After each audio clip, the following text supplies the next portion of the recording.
Ok, bah aujourd'hui j'ai envie de te parler de la fin de mon bloc. Juste avant ça, normalement, ce t-shirt est jaune clair. Pourquoi il est jaune foncé là actuellement? Pas parce que je transpire comme un gros porc, même si il est vrai que je transpire beaucoup. Juste parce que je l'ai trempé volontairement, je le mets dans le lavabo, parce qu'en ce moment il fait extrêmement chaud. Il fait extrêmement chaud dehors, dedans. Le pire c'est vraiment le soir, c'est vraiment l'enfer pour dormir. Je sais pas comment tu fais si tu trouves une solution de ton côté. Peut-être que t'as la clim, peut-être que t'as de la chance. Moi je n'ai pas la clim.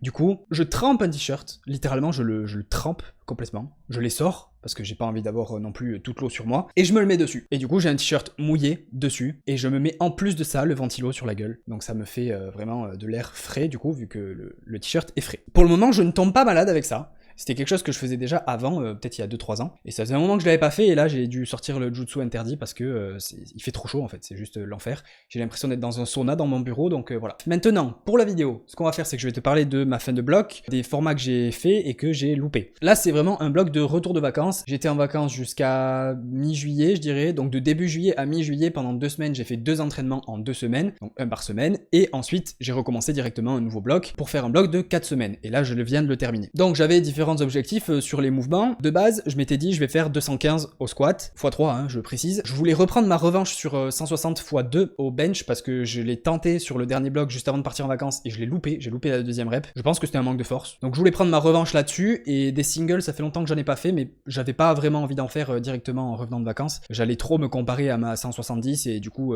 je préférais partir sur une base où j'avais pas vraiment de comparatif, tu vois. Mon meilleur x2 c'était 152, donc je savais évidemment que ça avait changé, et du coup je voulais me dire ok bah je vais reprendre confiance sur le mouvement, etc. Et je vais pas me comparer à mes perfs d'avant. Et sur le terre de base, je m'étais dit ok bon je vais terminer à 255 x 3, et en milieu de bloc j'ai changé un petit peu d'avis. Donc pour commencer, le squat, c'est simple, j'ai fait des jumps de 10 kg toutes les semaines. Donc j'ai commencé semaine 1, séance 1, 185 x 3, semaine 2, 195, semaine 3, 205, semaine 4, 215, et j'ai réussi, je suis content. Donc ça fait un PR plus 5 sur le squat, mais la dernière fois que j'avais fait un x3, j'avais fait 210 x 3 et je pesais 79 et quelques, et là je suis à 80 et quelques, donc je pense que j'ai pris un peu plus d'1 kg depuis le moment où j'avais fait 210 x 3, donc j'ai fait un PR quand même sur le mouvement, sur le format. Il paraît logique le PR, il faut toujours le faire hein, mais ça paraît logique. Donc voilà pour le squat. Ensuite pour le bench, je voulais prendre ma revanche sur 160, donc faire un x2 avec, et je me suis dit bah je vais commencer à 145 et je vais faire des plus 5 toutes les semaines.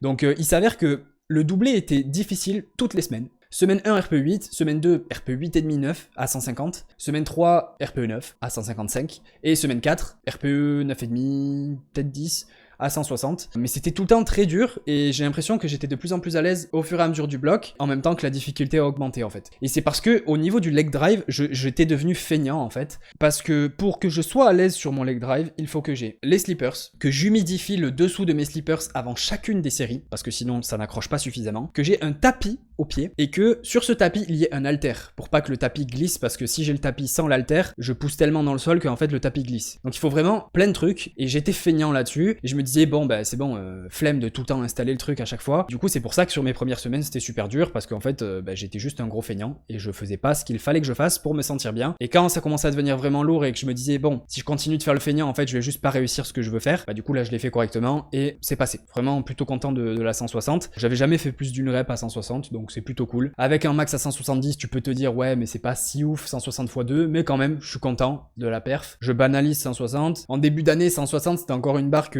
était assez abusée pour moi hein, parce que j'étais plus léger déjà, et du coup c'était une barre vraiment difficile, alors que là maintenant c'est une barre que je peux un peu banaliser on va dire. Donc pour le bench pas grand chose d'autre à dire, parce qu'il a juste fallu que je m'implique un peu plus sur le mouvement pour être de nouveau à l'aise, et ça a fait une grosse différence. Et ensuite pour le terre, alors donc je t'ai dit tout à l'heure que je voulais terminer à 255 x 3. Pourquoi? Parce que mon max en x3 c'était 252, sauf que quand j'avais fait ça j'avais de la marge, et déjà à ce moment là où j'ai fait 252, pour moi j'avais 255 de sûr, et peut-être même 257, et du coup pendant ce bloc je me suis dit bon c'est bon, tu vas arrêter de faire le strict minimum, tu vas un peu te bouger, et tu vas aller chercher 260, ce que j'ai fait et ce que j'ai loupé. Je suis sûr que c'est à cause du grip, c'est-à-dire que c'est à cause du grip que je l'ai loupé, mais je ne sais pas si j'avais la force nécessaire pour la passer. En imaginant que mon grip tenait, je sais pas si j'avais la force.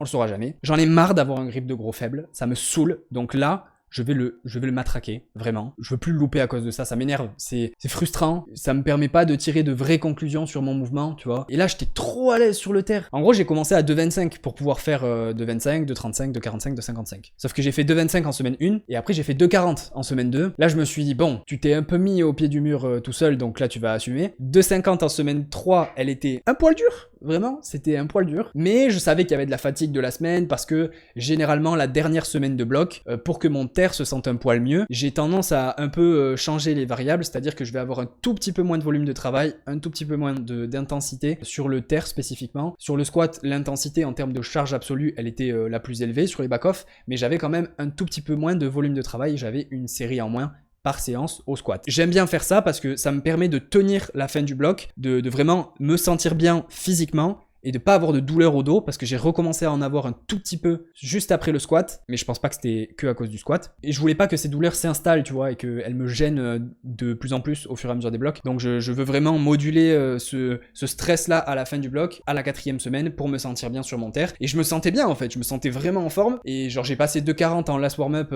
j'ai été super à l'aise. Je me suis dit ok, bah pas de doute, je mets 2,60 et elle va passer quoi. La rep numéro 2, elle a commencé à glisser dans ma main, et c'est pour ça que tu me vois un peu tirer 2 fois le slack de la barre sur la rep numéro 3, parce que je suis en mode il faut que je la serre là, il faut qu'elle tienne. Bon, ça a pas tenu. Est-ce que c'est grave? Non. Est-ce que c'est chiant? Oui. Il faut que je fasse quelque chose pour que ça arrête d'arriver, et ça fait déjà trop longtemps que je mets pas suffisamment de travail sur mon grip. Il faut que je sois vraiment aussi sérieux là-dessus que je ne le serais sur n'importe quel autre mouvement, parce que c'est un truc qui me fait vraiment défaut quoi. Et c'est chiant en fait d'avoir ça qui fait défaut constamment. Ah ouais voilà, et ça c'est un truc sur lequel je voulais revenir, sur le squat.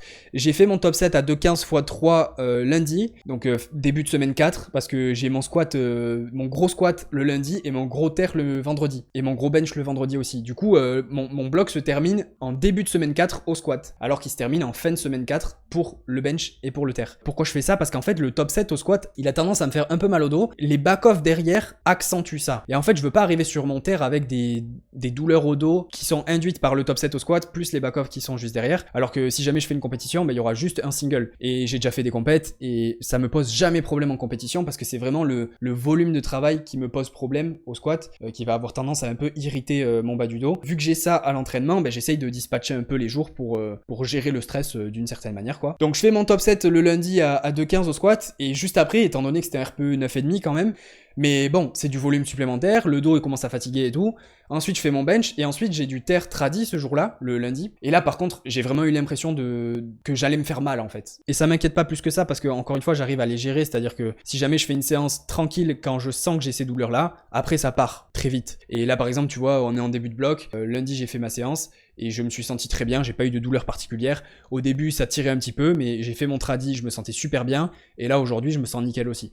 Donc ça montre que c'est passager, il faut juste que je le gère, je sais le gérer, mais du coup il faut pas faire le débile. Et donc c'est pour ça que je sépare les jours difficiles au squat et au terre. Et là sur mon tradi, j'ai vraiment été obligé de baisser la charge que je m'étais mis en tête, parce que sinon en fait j'allais me faire mal, tu vois. Donc j'ai dû adapter. Mais j'ai eu aucun problème 4 jours plus tard sur mon terre en sumo, et même le lendemain etc. Aucune courbature, aucune douleur, mauvaise douleur. Les douleurs qui me sont arrivées, et c'est pour ça qu'elles sont vraiment déclenchées au squat, mais je pense pas que c'est que le squat qui me fait ça, je pense que le squat c'est la goutte de trop. Les jours où j'ai des douleurs, c'est le lendemain des jours où je vais à la rivière. Le soir je suis cassé, et le lendemain j'ai mal au dos, tu vois. Mais pourquoi? Parce que je fais des saltos arrière dans tous les sens, et que du coup je vais dans des amplitudes assez grosses, avec beaucoup de vitesse, beaucoup de force. Je fais beaucoup de volume entre guillemets, parce que il faut le voir de cette manière-là, c'est que je fais beaucoup de saltos, c'est une grosse intensité, et le lendemain j'ai très souvent des courbatures aux abdos parce que ça force, et du coup ça demande pas mal de contraintes au niveau de mon dos. Donc j'adore ça, c'est drôle la rivière, mais c'est un stress supplémentaire qu'il faut que je gère correctement. Et comme j'ai pas envie de m'amuser juste en faisant trempette, en faisant une brasse dans l'eau, tu vois, j'ai envie de sauter partout, il faut que je minimise ce stress. Et c'est pour ça que pendant la semaine 4, je n'ai pas été à la rivière, et j'y ai été le dimanche à la fin de la semaine 4, parce que sinon j'allais me faire mal avant de faire mon soulevé de terre, et j'avais pas envie. Donc voilà, honnêtement plutôt content de ce bloc retour de vacances, parce que petit PR au squat, j'ai pris ma revanche sur le bench, j'ai pris une clim sur le terre, moins cool, mais je sais ce que je dois faire, je vais le faire, et je pense que je t'en parlerai dans la prochaine vidéo. Voilà, j'espère que t'auras aimé. Si t'as aimé, mets un j'aime, commente pour me dire ce que t'en as pensé. Je te dis à la prochaine, reste positif, peace.